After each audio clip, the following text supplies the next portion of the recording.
নমস্কাৰ ৰাইজ, বিহু দ্বিতীয়তে মিনি ব্লগলৈ আপোনালোকক পুনৰবাৰ স্বাগতম জনাইছোঁ।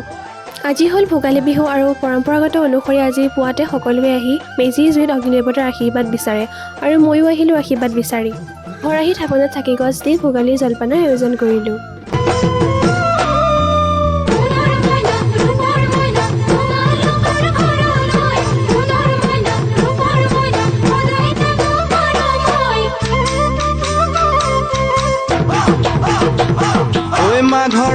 জলপানৰ সোৱাদ লৈ আহি আমাৰ ঘৰৰ মুৰব্বী আইতাক সকলোৱে সেৱা জনালোঁ। তাৰ পাছত আহি আমাৰ দ্বিতীয়গৰাকী মুৰব্বী বৰ্তাকো সেৱা জনালোঁ। শেষত মা আৰু পাপাৰ আশীৰ্বাদ লৈ সামৰণি মাৰিলোঁ। এইটো হ'ল মোৰ সম্পৰ্কীয় ভাইটি। ক্ৰিকেট খেলিবলৈ সি মোক লগ ধৰি আছে আৰু বলিং কৰাটো মোৰ ভাইটি দেই। ঘৰ আহি দুপৰীয়া লুচি আৰু ঘুগুনি বনোৱাটোকে আয়োজন কৰিলোঁ। এইজনী দেখিছে, তাইৰ নাম হৈছে লাকি আৰু তাইকো আজি ভোগালীৰ জলপান খোৱালোঁ। আজিলৈ ইমানখিনি ৰাইজ, আকৌ নেক্সট ভিডিঅ'ত লগ পাম।